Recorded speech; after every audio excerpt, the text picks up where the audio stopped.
So where do we begin with these obstacles and how we overcome them? Well, let's look at the real estate principles first. Title to the real estate, if you don't have a cottage plan, if I'm talking to mom and dad, the founders, they typically own it as husband and wife. In Michigan, that form of ownership is automatically considered ownership with rights of survivorship, so that when the first spouse dies, the ownership of the property automatically then resides in the surviving spouse. It doesn't matter what mom or dad have in their will or any other joint owners with rights of survivorship. It does not matter what your will says. If you have property owned jointly with rights of survivorship, as the first owner dies, all of the ownership will then be further concentrated in the surviving joint owners. If that's husband and wife, then it's all in the surviving spouse.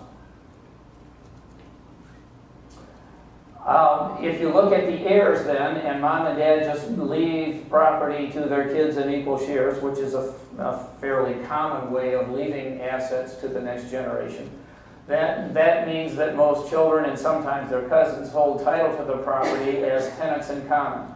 If they receive it as an inheritance where mom and dad have an estate planning document, a will or a trust that says, I pay all my debts, I have these charitable contributions, including the Beaver Island Association, and then whatever is left after those specific bequests have been made, I leave to my children in equal shares. And that is by far the most common way of leaving assets to the next generation. And Sony recommends that I refresh my something. Please ignore that. I'll see if I can get rid of it. I don't know how I got it, quite honestly.